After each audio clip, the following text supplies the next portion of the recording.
అందరికీ నమస్కారం. ఇప్పుడు ఒక ప్రేయర్ చెప్పేస్తాం.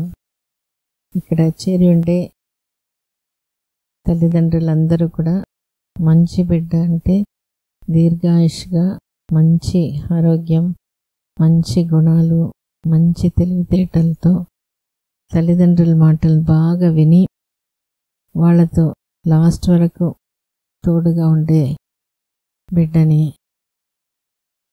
ఫ్యామిలీకి, సమాజానికి గిఫ్ట్గా ఉండే ఒక బిడ్డని, ప్రేమతో ఏ ఫీల్డ్లో అయినా సక్సెస్ విత్ ఇంటెగ్రిటీ అటువంటి బిడ్డని హ్యాపీగా, ఈజీగా, కాన్ఫిడెంట్గా తీసుకుంటారు అని మనస్ఫూర్తిగా ప్రార్థిస్తున్నాం.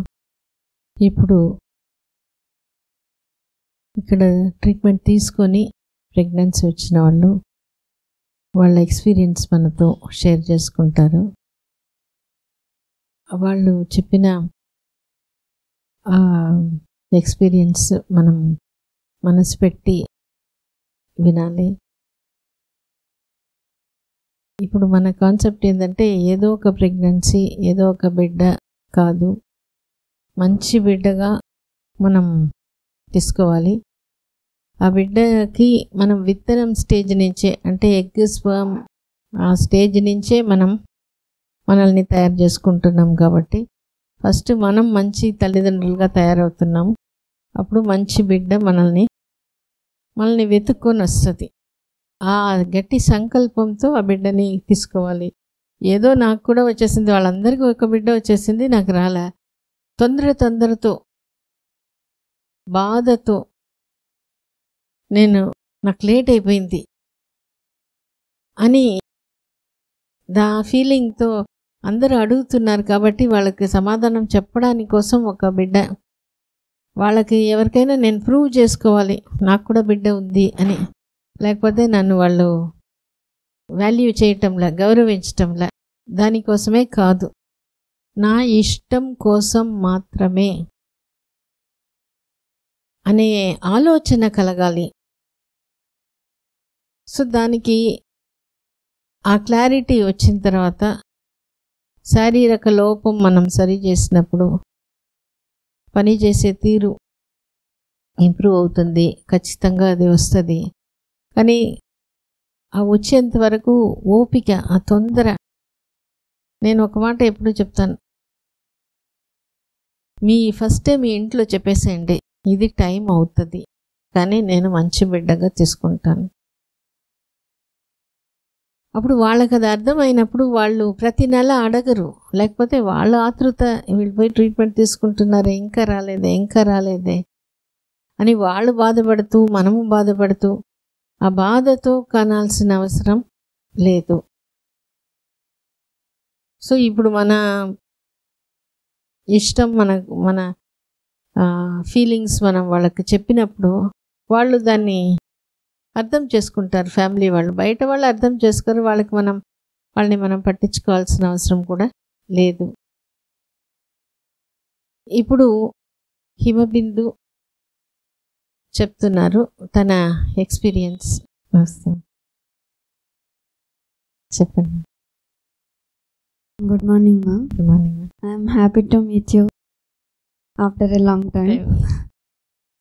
నా పేరు హిమబిందు అండి. నాకు 2008లో మ్యారేజ్ అయింది. 2019 ఇక్కడికి ట్రీట్మెంట్కి వచ్చాను. వచ్చిన ఫ్యూ డేస్కి నాకు ప్రెగ్నెన్సీ వచ్చింది. అది అబార్ట్ అయిందండి. తర్వాత రెగ్యులర్గా 6 months కంటిన్యూస్గా ట్రీట్మెంట్ తీసుకున్నాను. మేడం వాళ్ళు ఇచ్చిన డైట్ అండ్ వాళ్ళు చెప్పిన వీడియోస్ అవన్నీ ఫాలో అయ్యాను. ఫాలో అయిన 6 monthsకి మళ్ళీ నాకు ప్రెగ్నెన్సీ కన్ఫర్మ్ అయిందండి.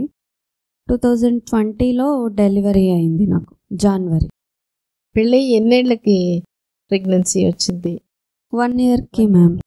తర్వాత మేడం వాళ్ళు చెప్పిన డైట్ కంటిన్యూస్గా ఫాలో అయింది. తర్వాత సెకండ్ డెలివరీ ఎన్ని ఇయర్స్కి వచ్చింది?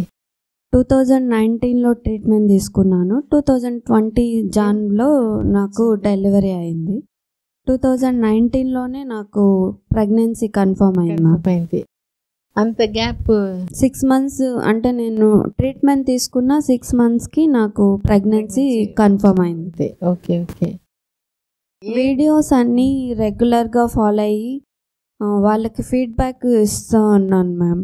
ఎవ్రీడే 2 వీడియోస్ అలా చూసి నేను ఆ వీడియోస్ నుంచి ఏం గ్రాస్ప్ చేశానో అవన్నీ కంటిన్యూస్గా మేడంకి సెండ్ చేస్తూ ఉండేదాన్ని. అది అవసరమా వీడియోస్ చూడడం? ఖచ్చితంగా వీడియోస్ వల్ల మనకు చాలా పాజిటివ్ స్ట్రెంగ్త్ వస్తుంది. యాక్చువల్గా మ్యారేజ్ అయిన 6 మంత్స్ తర్వాత ఎక్కడికి వెళ్ళినా రిలేటివ్స్ దగ్గరికి ఎక్కడికి వెళ్ళినా ఏంది ఇంకా మీకు ప్రెగ్నెన్సీ కన్ఫర్మ్ అవ్వలేదా, ఏంది ఇంకా విశేషం ఏం లేదా. యాక్చువల్గా మా ఇన్లాస్ అండ్ మా పేరెంట్స్ చాలా మోటివేట్ చేసేవాళ్ళు, ఏం కాదు అన్నట్లు, ఖచ్చితంగా మీకు ప్రెగ్నెన్సీ కన్ఫర్మ్ అవుతుంది అన్నట్లు చెప్పేవాళ్ళు. కానీ బయటకి ఎక్కడికి వెళ్ళినా ఒక నెగిటివ్ స్ట్రెంగ్త్ ఏదో వెనకకి లాగుతున్నట్టు అట్లా అనిపించేది. ఇక్కడికి వచ్చాక వీడియోస్ వల్ల నేను ఒక్కటే కాదు మా హస్బెండ్ కూడా చూసేవాళ్ళు మేడం. ఇద్దరు చూడడం చాలా ఇంపార్టెంట్. అలా చూడడం వల్ల ఇద్దరికి మనకు కూడా బేబీ వస్తుంది ఫ్యూచర్లో. ఇప్పుడు కాకపోతే అది main patience ma'am. Patience is very important. మీరు ఎంత పేషెంట్గా ఎంత పాజిటివ్గా ఉంటే మీకు అంత మంచి బేబీ వస్తుంది. మీరు నెగిటివ్ ఫీలింగ్ అది కూడా బేబీకి ప్రభావితం చేస్తుంది. నెగిటివ్ మీరు ఫిజికల్గా మెంటల్గా బోత్ చాలా స్ట్రెంగ్తీగా ఉంటే మీకు అంత మంచి బేబీ అవుట్పుట్ వస్తుంది. సో మీకు చెప్పారు కదా బయటంతా కొంచెం నెగిటివ్గానే అడుగుతారు. మీ వీడియోస్ చూసి కూడా కొంతమందికి డయట్ అది ఎంత చేసినా కూడా ఆ బాధ పోదు. మీకు ఎట్లా పోగొట్టుకున్నారు? అదే పోయిందా లేదా మీరు కాన్షియస్గా ఆ బాధ వదిలేసి పేషెంట్స్ కావాలన్నారు? ఆ పేషెంట్గా ఉండడం కూడా మన వల్ల అవ్వదు వాళ్ళ మాటలు ఎంత విన్నప్పుడు. ఎట్లా పేషెంట్గా ఉండగలిగారు? మీరు థింక్ చేసే విధానం బట్టి ఉంటుంది. మీరు ఎంత నెగిటివ్ చేస్తే మీరు అంత లోకి వెళ్ళిపోతారు. మీరు ఎంత పాజిటివ్గా ఫస్ట్ మైండ్ సెట్ మార్చుకోవాలి. ఎంత పాజిటివ్గా అంటే మీరు మీ ఎన్విరాన్మెంటల్ వల్ల కూడా మీరు చేంజ్ అవ్వచ్చు. మీరు పక్కన మాట్లాడే వాళ్ళని బట్టి కూడా ఎవరైతే పాజిటివ్గా మీకు బూస్టప్ ఇస్తారో వాళ్ళతో ఎక్కువ టైం స్పెండ్ చేయడం, మీ ఫ్యామిలీ మెంబర్స్ ఎవరు మీకు ఎక్కువగా మాట్లాడతారో పాజిటివ్గా మాట్లాడతారో వాళ్ళతోనే ఎక్కువ స్పెండ్ చేస్తే మీకు ఇంకా పాజిటివ్ ఫీలింగ్ ఎక్కువ వస్తుంది. నెగిటివ్గా ఉండే వాళ్ళ దగ్గరికి వెళ్తే మీరు కూడా డ్రాబ్యాక్గా ఉంటారు లాస్ట్. మీకు ఎవరు పాజిటివ్గా ఉండింది? మెయిన్గా మా husband ma'am. My husband is my back bone అని చెప్పచ్చు. ఎక్కువ పాజిటివ్గా చెప్తారు, ఏం కాదు మనకు వస్తుంది, వేరే వాళ్ళతో కంపేర్ చేసుకోకూడదు. మనం ఎంత పాజిటివ్గా ఉంటామో మన మైండ్ సెట్ ఎంత పాజిటివ్గా ఉండి మేడం వాళ్ళు చెప్పిన డైట్ వీడియోస్ అవన్నీ ఫాలో అయితే ఖచ్చితంగా మనకు కూడా వస్తుంది బేబీ అని చెప్పారు. నేను కూడా అలానే ఫాలో అయ్యాం. మళ్ళీ మెడిటేషన్, బ్రీతింగ్ ఎక్సర్సైజెస్ అవన్నీ చేశాను. అవన్నీ ఎట్లా హెల్ప్ అయినట్టు అనిపిస్తుంది? మెడిటేషన్ మనం కామ్ డౌన్ చేస్తుంది మేడం. ఎక్కువ టెన్షన్గా ఫీల్ అవ్వకుండా రిలాక్సింగ్గా ఉంచుతుంది. మైండ్ సెట్ కూడా ఫ్రీ అవుతుంది. ఒకవేళ మీ హస్బెండ్ నీకు సపోర్ట్గా లేదు, ఆయన బిజీగా ఉన్నారు, అట్లా ఉండంటే మీరు అలా అన్నప్పుడు కూడా నేను వీడియోస్ చూసుకుంటా నాకు ఇష్టమైన దగ్గరికి వెళ్ళడం అలా చేసేదాన్ని. కొంచెం పీస్ఫుల్ లైఫ్ని గడిపేదాన్ని. నేచర్ ఈవినింగ్ టైమ్స్లో పార్క్స్కి అలా వెళ్ళడం, మా హస్బెండ్ వస్తే బయటికి వెళ్ళడం, షాపింగ్కి వెళ్ళడం, అలాగా హ్యాపీగా. నేను ట్రీట్మెంట్ తీసుకున్న 6 మంత్స్ నేను హ్యాపీగా టైం స్పెండ్ చేశాను మా హస్బెండ్తో. ఒకవేళ హస్బెండ్ బిజీగా ఉన్నా మీరు ఒంటరిగా కూడా టైం స్పెండ్ చేసుకునే? నేను ఒంటరిగా ఉన్నప్పుడు కూడా నేను ఏదో ఒక బుక్ చదివేదాన్ని మ్యామ్. బుక్స్ చదివేదాన్ని, వీడియోస్ చూసేదాన్ని, సాంగ్స్ వినేదాన్ని. ప్రేయర్ చేసుకునేదాన్ని, ఇవన్నీ చేశాను. వీడియోస్ చూస్తే ఒక్కొక్కసారి వాళ్ళందరికీ వచ్చేసింది, నేను ఎన్నాళ్ళు పోతున్నాను నాకు ఇంకా రాలేదే అనే ఫీలింగ్ ఒక్కొక్కసారి వస్తుంది. అవును, వస్తుంది. కానీ మనము వీడియోస్ అంటే పేషెన్స్ ఉండాలి మ్యామ్. నాకు ఇప్పుడు అయిపోవాలి అంతే అంటే రాదు మ్యామ్. పేషెంట్గా ఉండాలి. వస్తుంది అనే కాన్ఫిడెన్స్, గట్ ఫీలింగ్ ఉంటే ఖచ్చితంగా వస్తుంది. మీరు ఆ గట్ ఫీలింగ్ వచ్చేదానికి ఈ వీడియోస్ మీ హస్బెండ్ పక్క నుంచి చెప్పడం, మీరు ఇప్పుడు ఈ పార్క్కి ఇదంతా పోయేవాళ్ళు అంటారు, అప్పుడు పోయినప్పుడు ఎటువంటి థాట్స్ ఉండేది? మామూలుగా జస్ట్ చూస్తూ అట్లా ఉండేదా, లేదా అప్పుడు బేబీ గురించి అట్లా ఏదైనా ఆలోచించేది, నాకు కూడా వస్తుంది అనే ఫీలింగ్ ఉండేదా? పార్క్ వెళ్ళినప్పుడు మిగతా వాళ్ళ పిల్లలు వస్తుంటారు కదా మ్యామ్, అప్పుడు మా హస్బెండ్తో షేర్ చేసుకునేదాన్ని. మనకు కూడా ఫ్యూచర్లో బాబు వస్తారో పాప వస్తారో మనం కూడా ఇట్లా పార్క్ తీసుకొని రావచ్చు అని పాజిటివ్ ఇమాజినేషన్ చేసుకున్నాం madam. Okay okay. Negative thoughts రాకుండా పాజిటివ్గా. మనకు కొన్నిసార్లు నెగటివ్ డిప్రెషన్ కూడా వస్తుంది. అయ్యో నేను ఇంత చేసినా నాకు అవుట్పుట్ రావట్లేదు అన్నట్టు. అది కొంచెం సేపు ఉంటుంది. తర్వాత మీరు అంటే డిస్ట్రాక్ట్ చేసుకుంటే మనం కూడా అంటే you can gain good strength from good vibes. అంతేనా? ఓకే. సో పాజిటివ్గా మీ చెప్పిన దీంట్లో జస్ట్ ఏంటంటే పాజిటివ్ ఫీలింగ్ ఉండే దగ్గర మనం ఉండి పాజిటివ్ ఫీలింగ్ మనం డెవలప్ చేసుకోవాలి, అంతేనా? మధ్యలో నాకు ట్రీట్మెంట్ జరిగేటప్పుడు ట్యూబ్ టెస్ట్ చేసుకున్నాను మ్యామ్. అక్కడ బ్లాకేజ్ ఉంటే రిమూవ్ చేశారు. అండ్ తర్వాత నాకు ప్రెగ్నెన్సీ కన్ఫర్మ్ అయింది. After getting pregnancy I have gone into depression because my husband transferred to another state. అప్పటి వరకు నేను హ్యాపీగా ఉన్నాను. 4 months when I was in 4th month I went into depression. తర్వాత మీ దగ్గరకు వచ్చినప్పుడు కళ్ళు తిరగడం, చాలా నీరసంగా ఉండడం చూసి మీరు ఏమైంది అన్నప్పుడు నేను ఐ స్టార్టెడ్ క్రైయింగ్.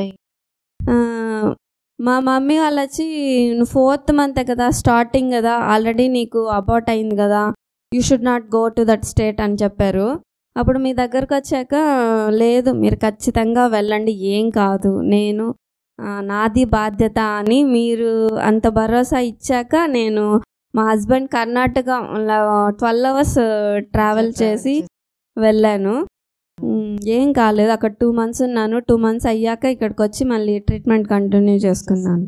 సో ఇక్కడ డెలివరీ అయింది ఇక్కడే మ్యామ్. ఆ టైంలో అక్కడ పోయి ఉండడం వల్ల మీకు బాగా అక్కడికి వెళ్ళి వచ్చాక నేను హ్యాపీగా ఉన్నాను. అంటే అక్కడ మా హస్బెండ్తో 2 months టైం స్పెండ్ చేసి వచ్చాక అంటే ఆ డిప్రెషన్ అనేది పోయింది. హ్యాపీగా ఉన్నాను. ఆ దిగులు అనేది, అది ఆ స్ట్రెస్ఫుల్నెస్ అనేది లేదు మ్యామ్. ఒక్క నిమిషం, చాలా ఇంపార్టెంట్ పాయింట్. ఎందుకంటే కొన్నిసార్లు వీళ్ళు హస్బెండ్ సపోర్ట్ బాగా కోరుకుంటారు. అప్పుడు వాళ్ళు వేరే ఊర్లో ఉంటారు. అట్లా ఉన్నప్పుడు నేను ఖచ్చితంగా చెప్తాను, అక్కడే పోయి ఉండాలి, అప్పుడే ఆమె రిలాక్స్ అవుతుంది. ఒక అమ్మాయి ఒక 2 years బ్యాక్ అమ్మాయి బెంగళూరులో వాళ్ళ హస్బెండ్ ఉండేది. వాళ్ళు వేరే దగ్గర ట్రీట్మెంట్ తీసుకున్నారు. లాస్ట్లో వచ్చినప్పుడు ఏంటంటే వీళ్ళ అమ్మ వాళ్ళు అమ్మాయిని బెంగళూరుకి పంపించము అని పెట్టుకున్నారు. ఎందుకంటే ఆమె ఒంటరిగా ఉంటుంది, ఆమె చెకప్ కూడా వాళ్ళ హస్బెండ్ బిజీగా ఉంటుంది, చెకప్కి ఆమె ఒంటరిగా పోలేదు, ఆమె ఒంటరిగా చేసుకోలేదు, మేము పోయి ఉండలేము. ఇది ఒక ప్రాక్టికల్ డిఫికల్టీనే. అందుకని అమ్మాయిని పంపించలేదు. కానీ అమ్మాయి ఏంటంటే వాళ్ళ హస్బెండ్ లేరు, తను ఆయన దగ్గర ఉండలేదు అనే ఒక బాధతో IUGR అనే కండిషన్, బేబీ గ్రోత్ తగ్గిపోతుంది. సో దాని తర్వాత కూడా నా దగ్గర వచ్చిన తర్వాత కూడా చెప్పాను, మీరు ఎప్పుడైనా పంపించండి 7th month. లేదు మేము పంపించలేము అని చెప్పినారు. సో బేబీ గ్రోత్ తక్కువ అయింది కాబట్టి వాళ్ళు ఇంకా డెలివరీ అయితే బేబీని ఇంటెన్సివ్ కేర్లో పెట్టాలి, సో అది అట్లాంటి సెంటర్లో పోయి డెలివరీ చేసుకోండి అని చెప్తే they were willing for that. అట్లయినా పోతాము అంటామే, కానీ ఈమె అక్కడ పోతే ఆమె పరిస్థితి అంత బాగా దీనంగా ఉంది. కానీ ఆమెను అర్థం చేసుకొని అక్కడ పంపించడానికి వాళ్ళ కండిషన్స్ సహకరించకపోవచ్చు, కానీ అటువంటిది ఖచ్చితంగా ఉండాలి అన్నమాట. ఎవరో ఒకరు ఆమెతో సపోర్ట్గా ఉండి అక్కడ పంపించాలి. ఇంకొక అమ్మాయి కూడా, అమ్మాయి ఇక్కడ ఉండింది, వాళ్ళ హస్బెండ్ ఎక్కడో నార్త్లో, ఆయనకి లీవ్ దొరకదు, ఆర్మీలో ఉన్నారు. ఈమె పోలేని పరిస్థితి. కొన్ని సందర్భాల్లో మనం ఏమీ చేయలేము, కానీ అటువంటి సిచ్యువేషన్ మనం ఏం చేయలేం. వీలైనంత వరకు వాళ్ళని హస్బెండ్ ఉండే దగ్గర లేదా హస్బెండ్ ఇక్కడ వచ్చే దగ్గర అట్లా పెడితే ఆ ప్రెగ్నెన్సీ, నేనేంటంటే ఫస్ట్ వచ్చిన ప్రెగ్నెన్సీని మనం బాగా కాపాడుకుంటే తర్వాత అంత ఉండదు. ఒక్కసారి ప్రెగ్నెన్సీలో ఏదైనా ప్రాబ్లం వస్తే నెక్స్ట్ టైం ఆ టెన్షన్ ఎక్కువ అయ్యి ఈసారి ఎట్లా ఉంటుందో ఇప్పుడు పక్కన అర్థం చేసుకొని సపోర్ట్ చేసే మనుషులు తక్కువ అయిపోయినారు. కాబట్టి ఫస్ట్ ప్రెగ్నెన్సీని వీలైనంత వరకు మ్యాక్సిమం మంచిగా తీసుకొని వెళ్ళిపోవాలి అనేది అనుకుంటాము. థ్యాంక్స్. ఓకే, సార్ మాట్లాడతారు ఇప్పుడు. నమస్కారం. సో తను మాట్లాడిన దాంట్లో జస్ట్ ఒక 5 minutes జిస్ట్గా చెప్తాను. తను మాట్లాడిన టైంలో అంతా 2-3 సార్లు పాజిటివ్గా ఉండాలని రిపీట్ చేస్తున్నారు ఆమె. అంటే ఆమె అనుభవించింది కాబట్టి తన ఫస్ట్ హ్యాండ్ ఎక్స్పీరియన్స్ చెప్తున్నారు. మనము పాజిటివ్గా జనరల్గా ఎందుకు ఉండము అంటే, ప్రతి మనిషిలో 2 ఉంటారు, ఎవరిలో అయినా కానీ. ఒకరు వచ్చి నెగటివ్గా ఉంటారు, ఒకరు పాజిటివ్గా ఉంటారు. మన సొసైటీలో జనరల్గా చూస్తే నెగటివ్కే పవర్ ఎక్కువ ఉంటుంది. సో ఈ నెగటివిటీ అనేది ఎట్లా అంటే, ఒక చిన్న నెగటివ్ థాట్ వస్తే మనిషికి, ఆ నెగటివిటీ యొక్క పవర్తో అది అల్లుకుంటా పోతుంది. ఇప్పుడు సపోజ్ ఎవరైనా ఇంకా మీకు రాలేదా అని ఒక మాట అన్నారనుకోండి, అక్కడితో ఆ నెగటివ్ పర్సన్ ఆగడు. ఎందువల్ల రావట్లేదు, ఇంకా రాకపోతే ఎట్లా, అందరు ఇట్లే అడుగుతారా. మనలో ఉండే negative personality will take a very dominant role. అదే మనలో ఉండే పాజిటివ్ పర్సన్, వాడు సైలెంట్గా ఉంటాడు, వాడికి నోరు ఉండదు. ఇప్పుడు యాక్చువల్గా నెగటివ్ పర్సన్ని మనం ఏం చేయలేం, వాడి టాక్ని మార్చలేం. It's not that easy. Only పాజిటివ్గా ఉండేవాడికి పవర్ ఇవ్వగలం. ఇప్పుడు తను వచ్చి ఇప్పుడు మాట్లాడారు, తను ఫస్ట్ హ్యాండ్ ఎక్స్పీరియన్స్ చెప్పారు, మీరంతా వింటున్నారంటే ఇది సెకండ్ హ్యాండ్ ఎక్స్పీరియన్స్. ఆమె చెప్పేది మీరు వింటున్నారు. వీడియోలో చూస్తున్నారంటే of course it's not live. ఆమె మాట్లాడిన విషయాలు మీలో ఎవరికి చేరుతుందంటే, the positive person in you will get some confidence. అరే నాలాగే ఉన్నారు ఈమెకు కూడా ఈ ప్రాబ్లంని ఫేస్ చేసి బయటకు వచ్చారు అనేది ఎప్పుడైతే ఆ పాజిటివ్ పర్సన్కి మనం ఫీడ్ చేస్తున్నామో, ఆటోమేటిక్గా అది గ్రో అయ్యి నెగటివ్ వాయిస్ని సప్రెస్ చేస్తుంది. వీడియోస్ చూడండి అని ఇక్కడ వచ్చినప్పుడు చెప్తున్నప్పుడు చాలామందికి ఎందుకు చూడాలనేది తెలియదు. ఏదో చెప్తున్నారు, ఏదో చూస్తున్నాము అనేటట్టు కాదు. పేషెంట్స్ కొందరు తెలియకుండానే, నేను ఎప్పుడైనా డిప్రెస్ అయినప్పుడు, వరీడ్గా ఉండేటప్పుడు, నాకు నచ్చిన వీడియోస్ మళ్ళీ చూస్తాను. ఇది మీలో ఇక్కడ ఉండే వాళ్ళలో కొందరికి అనుభవం కూడా ఉండొచ్చు. ఎందుకు చేస్తాం ఆ పని? The positive person in us will be charged. ఇప్పుడు సపోజ్ నేను 5 years మ్యారీడ్ లైఫ్ నాది, నేను చూసే వీడియో 10 years, 15 years, 20 years ఉంది, నాకంటే ఎక్కువ ప్రాబ్లమ్స్ ఉన్నాయి అనుకోండి. అది చూడగానే ఫస్ట్ ఏం జరుగుతుందంటే, మనలో పాజిటివ్ వాయిస్ ఏదైతే ఉందో దానికి ఒక ఛార్జ్ వస్తుంది. వచ్చినప్పుడు you become a little bit confident. పర్వాలే, నాకు వస్తుంది, ఆమెకే వచ్చింది కదా, అన్ని ప్రాబ్లమ్స్ ఉండి వచ్చింది కదా, నాకెందుకు రాదు. ఇవన్నీ ఎందుకు చెయ్యాలి అని అంటే, మనసుకు సంబంధించిన విషయాలకి మందులు ఉండవు. ఈ పిల్లల కోసం ప్రయత్నం, ప్రెగ్నెన్సీ, డెలివరీ, దీంట్లో అంతా మన మనసు, మన మైండ్ చాలా ఇన్వాల్వ్డ్. ఇప్పుడు ఒక 35 years బ్యాక్ మేము స్టార్ట్ చేసినప్పటికీ ట్రీట్మెంట్, ఇప్పటికీ ఇప్పుడు చూస్తే అది చాలా చాలా ఎక్కువైపోతాం. ఒక 3-4 days బ్యాకే ఏ వెరీ యంగ్ కపుల్ వచ్చారు, హ్యాడ్ అన్ అబార్షన్. మ్యారేజ్ అయ్యి కూడా 2 years ఏమో ఉంటుంది, 22-23.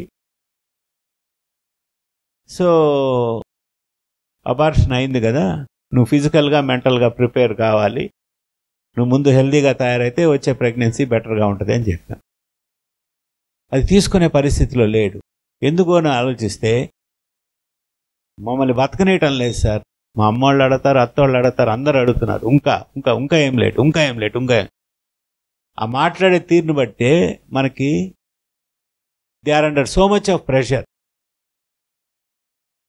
ఇది ఉండేది పాతకాలంలో, ఇంత లేదు, ఇప్పుడు కూడా ఉండేది. So treatment of fertility is not only to the body, it's also to the mind. మనం దాన్ని అడ్రస్ చేయలేదనుకోండి, మనం ఏదో మెకానికల్గా వచ్చాము, టెస్టులు చేయించుకున్నాము, మందులు వాడుతున్నాము, బట్ మెంటల్గా ఎక్కడో ఉన్నామనుకోండి, confidence levels are very low, నాకేమొస్తుంది. దానికి తోడు ఈవెంట్స్లో 2-3 విషయాలు ఉన్నాయి బాధ పెట్టేవి. ఎవ్రీ మంత్ పీరియడ్ వస్తే అదొక reminder, everybody will be watching. మనమే వాచ్ చేసుకుంటూ ఉంటాం, మన ఫ్యామిలీ మెంబర్స్ వాచ్ చేస్తారు, అదొకటి. Second thing is, with increasing time చాలామంది ఆ ఎక్స్ప్రెషన్లోనే అర్థమవుతుంది, నాకు ఏజ్ అయిపోతా ఉంది. సో ఇట్లా నెగటివిటీలో కూరుకుపోయి ఉంటారు.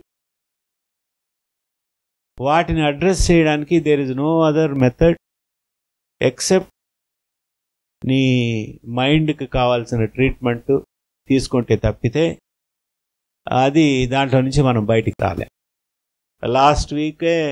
లాస్ట్ మంత్ కూడా మాకు అప్పుడప్పుడు మెయిల్స్ వస్తుంటాయి. ఒక ఆమె హైదరాబాద్ నుంచి మెయిల్ పెట్టింది, చాలా ఎమోషనల్గా పెట్టింది. మేము మీ బుక్ చదివాము, తర్వాత వీడియోస్ అన్నీ బాగా చూసుకున్నాము, ప్రెగ్నెన్సీ జర్నీ అంతా చాలా బాగా జరిగింది అని మెయిల్ పెడితే, సరే నేను ఊరికే ఫోన్ చేసి అడిగాను, ఏమ్మా ఎట్లా, ఎవరు, ఏంది అని. నేను ఒక software engineer, work from home చేస్తున్నాను, చాలా బాగా యూస్ఫుల్ అయింది సార్. దాంట్లో ఉన్న ఇన్ఫర్మేషన్ అంతా నాకు చాలా యూస్ఫుల్గా ఉండింది. నేను on the day of delivery నేను మా మదర్ వెళ్ళాము, నేనే కార్ డ్రైవ్ చేసుకొని వెళ్ళాను. పోయిన 1 hourలో నేను డెలివరీ అయిపోయాను, పెద్ద పెయిన్ కూడా లేదు. అక్కడికి పోయేటప్పటికే 5 centimeters సర్వీక్స్ డైలేట్ అయిపోయింది, పెయిన్ లేదు, డెలివరీ అయిపోయింది. దీంట్లో ఒక ముఖ్యమైన విషయం ఏంటంటే, ఆమె ఎవరో మాకు తెలియదు, మాకు ఆమెకి మధ్య ఏ కాంటాక్ట్ లేదు, ఫిజికల్గా మా దగ్గరికి రాలేదు, టెలిఫోనిక్గా కూడా మాకేమీ కాంటాక్ట్ లేదు. కానీ ఆమె ఆ వీడియోస్ని, ఆ బుక్ని ఎంత ఎఫెక్టివ్గా యూటిలైజ్ చేసుకునిందంటే, ఇప్పుడు ఇక్కడికి మీరు వచ్చారనుకోండి, హాస్పిటల్కి వచ్చినప్పుడు, అదే నాకు చాలాసార్లు అనిపిస్తుంటుంది ఇటువంటి ఇన్సిడెంట్స్ చూసినప్పుడు. కౌన్సిలర్ మిమ్మల్ని ఒకరికి స్పెసిఫిక్గా అటాచ్ చేస్తాము, ఆ కౌన్సిలర్తో మీరు ఎవరైనా డౌట్ ఉన్నప్పుడు ఈవినింగ్ టైంలో మాట్లాడవచ్చు, అదర్ డాక్టర్స్ ఉంటారు, మేడం ఉంటారు, నేను మాట్లాడతాను. ఇట్లా ఇన్ఫర్టిలిటీ మీటింగ్స్ కండక్ట్ చేసి మాట్లాడతాము. మీకు ఏదైనా డౌట్ వచ్చినా, తెలియకపోయినా గైడెన్స్కి ఇంతమంది ఉన్నాం. ఏమీ లేకుండా ఆమె అంత బాగా చేసుకున్నప్పుడు, ఇక్కడికి వచ్చి మాతో మాట్లాడి ఇంతమంది ఉన్నప్పుడు మీరు ఎలా చేసుకోవాలి? ఈ క్వశ్చన్కి నాకు పెద్ద ఆన్సర్ ఎప్పుడు దొరకదు. See person she is not having any guidance physically or mentally. She is only dependent on videos and book. దాన్ని హైలీ ఎఫెక్టివ్గా యూజ్ చేసుకొని సక్సీడ్ అయ్యి ఇట్లా అవుట్ సైడ్ ద కంట్రీ కూడా కొన్నిసార్లు మెయిల్స్ వస్తుంటాయి. లాస్ట్ మంత్ ఒక మెయిల్ వచ్చింది, ఎట్లా బుక్ని యూటిలైజ్ చేసుకుంది అని. అంటే దీన్ని బట్టి నాకేమర్థమైందంటే ఆ ట్రీట్మెంట్ తీసుకునే వ్యక్తి పిల్లల కోసం ప్రయత్నం కానివ్వండి, ప్రెగ్నెన్సీ కోసం కానివ్వండి, ఎంత కృషి చేస్తారు, ఎంత ఎఫర్ట్ పెడతారు, ఉన్న సదుపాయాలని ఎంత బాగా యూటిలైజ్ చేసుకుంటారు. ఇప్పుడు మా దగ్గరికి రాకుండా ఆమె ప్రెగ్నెన్సీ జర్నీ అంతా బాగా చేసి డెలివరీ అయిన ఆమెకు రిసోర్స్ ఓన్లీ వీడియోస్, బుక్ అంతే. ఇంకా ఏదైనా డౌట్ వస్తే కూడా ఇంకా అడిగేది ఏం లేదు, దాన్నే చూసి ఆమె ఫైనల్గా ఒక నిర్ణయం తీసుకోవాలి. సో అదే అటువంటి చూసినప్పుడే మన దగ్గరికి లిటరల్గా వస్తున్నారు, కూర్చుంటారు, కొన్నిసార్లు చాలాసేపు మాట్లాడతాము, గంటలు కూడా మాట్లాడతాము. అంటే మీరు ఇది మళ్ళీ నొక్కి ఎందుకు చెప్తున్నాను అంటే మనలో ఉండాలి ఆ ఫైర్, అవకాశాన్ని మనం ఉపయోగించుకోవాలి. ఇన్ని రిసోర్సెస్ ఉన్నాయి, ఇంతమంది ఉన్నారు మనల్ని సపోర్ట్ చేయడానికి, మనల్ని ఎవరు వదిలిపెట్టేయటం లేదు, మనం ఎట్లా యూజ్ చేసుకోవాలి అనేది మీకున్నప్పుడే ఈ ప్రాబ్లంని మీరు ఈజీగా సాల్వ్ చేసుకోగలుగుతారు. ఇంకొక క్వశ్చన్ కూడా ఉంది. ఇప్పుడు మామూలుగా డయట్ చేయండి, వాకింగ్ చేయండి, ఎస్పెషలీ భార్యాభర్తలు కలిసి నడవండి అని చెప్తాం. వీడియోస్ చూడండి ఎందుకు అనేది మీకు ఈ పాటికి అర్థమై ఉంటుంది. మెడిటేషన్ చేయండి, యోగ నిద్ర, ఈ 5 విషయాలు చెప్తాం. ఇది చేయండి అని చెప్తారంటే ప్రపంచంలో పిల్లలు కలిగే వాళ్ళందరూ ఇవన్నీ చేస్తున్నారా? అందరూ మెడిటేషన్ చేస్తున్నారా? అందరూ వీడియోస్ చూస్తున్నారా? But still it is happening. కానీ ఇక్కడ మన ఫోకస్ ఏంటి? ఇవన్నీ మీరు బాగా చేయటం వల్ల మీరు శారీరకంగా మానసికంగా ప్రిపేర్ అయినప్పుడు you will be in good health. మీ వీర్యకణం మంచి క్వాలిటీ ఉంటుంది, మీ అండం మంచి క్వాలిటీ ఉంటుంది. అటువంటప్పుడు పుట్టే పిల్లలు బెటర్ హెల్త్తో ఉంటారు. మనం మానసికంగా ఆందోళనగా ఉండేటప్పుడు కూడా ప్రెగ్నెన్సీ రావచ్చు, but you will pass on the same thing to your child. ఎవరో ఒకరు పుట్టే చాలు అనుకుంటే మనం ఎలాగైనా ఉండొచ్చు. లేదు మనకి పుట్టేవాళ్ళు మంచిగా ఉండాలి అని అంటే ఫస్ట్ అది ఎక్కడి నుంచి వస్తుంది? మీలో నుంచే వస్తుంది. తల్లిదండ్రుల దగ్గర నుంచే బిడ్డ ఫార్మేషన్ అనేది జరుగుతుంది. సో తల్లి యొక్క తండ్రి యొక్క శారీరక ఆరోగ్యం, మానసిక ఆరోగ్యం కూడా ఎంబ్రియో హెల్త్లో రోల్ ప్లే చేస్తుంది. అందుకోసం ఇవన్నీ చేయాలి. సో మీరు బాగా చేశారమ్మా. You have taken everything in a positive way. ఆ తర్వాత మీ ఎక్స్పీరియన్స్ కూడా వీళ్ళందరికీ ఉపయోగపడుతుంది. కాకపోతే నేను ఇవన్నీ వివరించడం వల్ల maybe they understand better. Okay sir, thank you sir. Okay అమ్మా, థ్యాంక్ యూ.